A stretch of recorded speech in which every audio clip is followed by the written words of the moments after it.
北美馆目前的典藏作品大概有将近6000件，那其中有部分的作品是透过捐赠而来。透过捐赠的管道获得这些重要的前辈艺术家的作品，对于美术馆的研究、典藏跟后续的策展是非常重要。特别是我们收藏的作品，不只是作品本身，它还涵盖了艺术家的手稿、记录文献等等的。那对于往后的研究具有重要的价值。多年来，我想台湾在进行女性艺术的关注跟展览策划上，已经有非常多的案例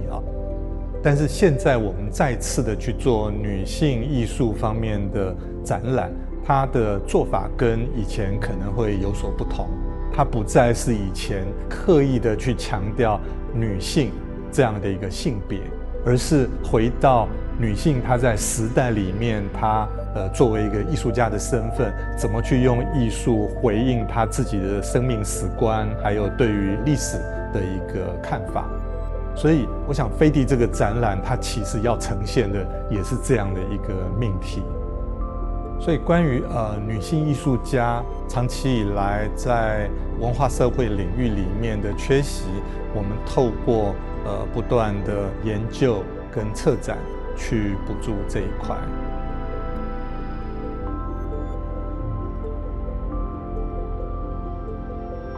飞地它是一个人文地理名词，它本身有内飞地跟外飞地，指的是一个国家里面有另外一个不属于它的领土。那它也可以是一个独立的国家，就像国中国，那也可以属于是另外一个第三国，那就是那一国的外飞地。这个展览截取内飞地的空间意义，以此来比喻创作者的内心状态。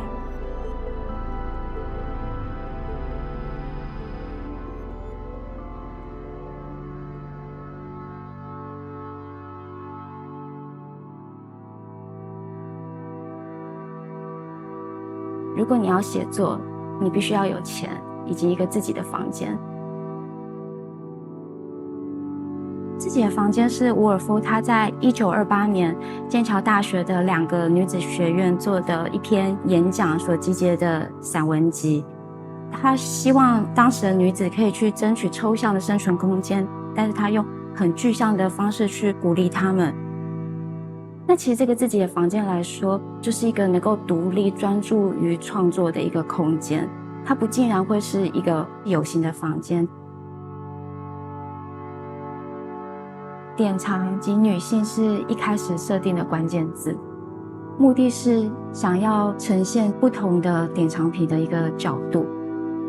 一开始在梳理典藏品的女性艺术家创作的时候，我们发现，尤其是早期的前辈艺术家，他们的创作历程经常在某个阶段改变，或者是减少，甚至中断。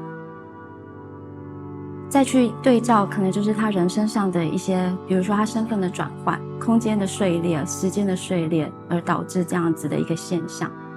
但是这样子的身份的改变，他们就是会找到一个方式持续的创作。我们就是形容创作这样需要一个专注的状态，是一个飞地，不尽然是有一个单独的空间。那有可能他就是在他的家里的不同的角落，旅行上的素描这些等等，就是他们很快的进出在那样子创作跟现实、创作跟工作、创作跟家庭那样的状态，不断的就是进出这个飞地。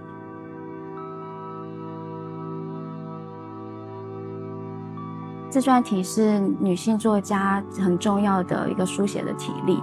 那她们常常在经历可能社会阶级上的差异，然后一些震荡，导致她们就是从个人的这个经验去思索，找到自己的位置。这个展览也用了伍尔夫最像自传体的一个长篇小说，叫《灯塔星》，它有3个篇章，刚好就是这次展览的3个子题。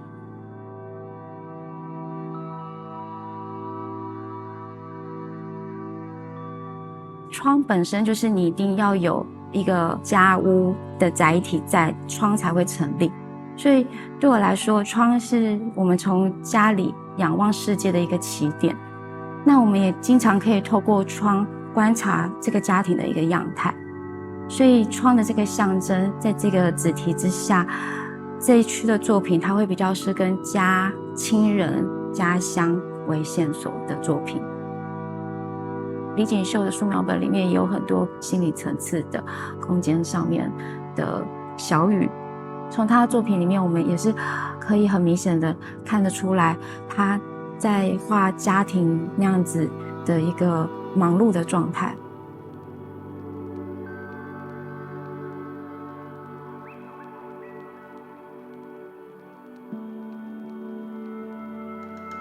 窗它象征的是一个家的容器，那刚好配合展场的空间，他们养成之后开始内观于自己内在的声音，自己内在的需求，之后走向一个比较线性的岁月流逝。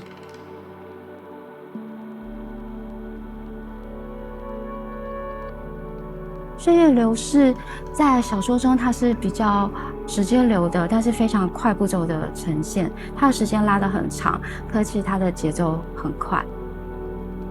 它轻描淡写一些非常沉重的情绪。那我们第二区子题的作品，它会比较是内观式的沉潜、关照自身，创作较为直觉的作品。所以就是以抽象为主，很多自动性技法或是墨的走笔啊、喷洒这样的作品。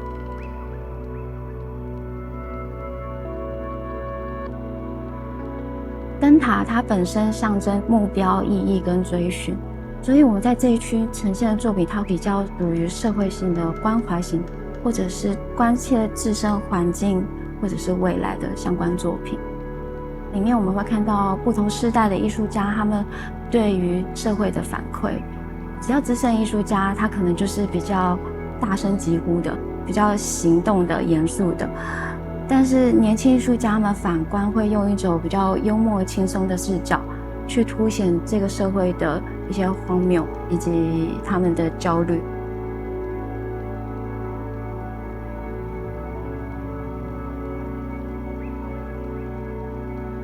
在阅读资料的时候，就有发现一些有趣的面向，譬如说像萧丽红老师，他自己也是因为 Virginia Woolf 自己的房间这一篇散文集，让他成立了他第一个陶艺工作室。那他自己也提到，云就是他的自传，就是云彩的千变万化，就像他的心绪一样，所以他是把自己投身在云朵上。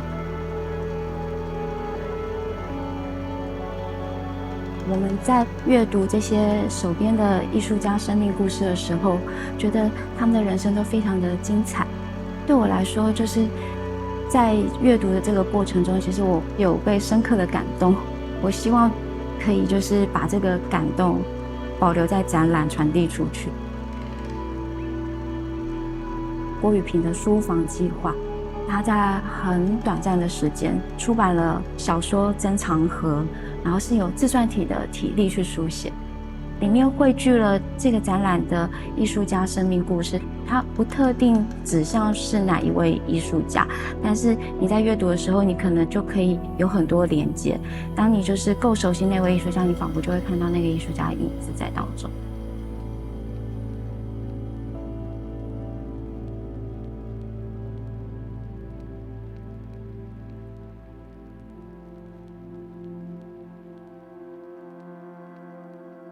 我们这次很特别的是再现了2006年台北双年展的邀请艺术家就是来自巴西的 Regina。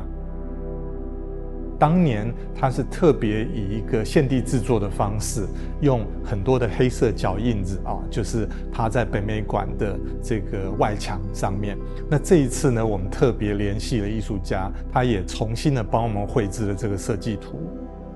所以这些收藏的作品有一些是一个计划型的创作，不一定是像单一的平面作品直接的再现，而是需要透过艺术家再给我们新的计划，然后我们透过不同的模式把它再现出来。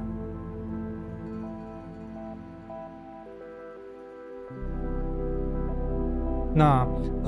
北美馆的这些典藏作品，其实它也就在呈现文化历史脉络的一个很重要的一个切面。那它除了把这些作品有效的保存下来之外，也在做很好的艺术教育的推广。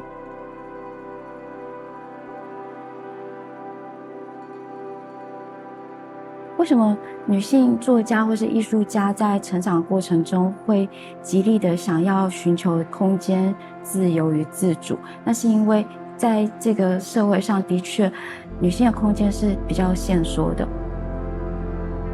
飞地当然广泛来说，所有的创作者都需要有一个专注的空间，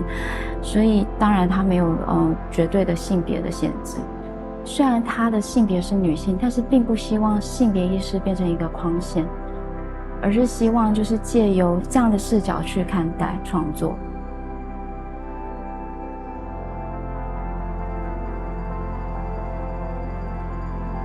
借由女性艺术家打开创作的飞地，他们就是示范了一种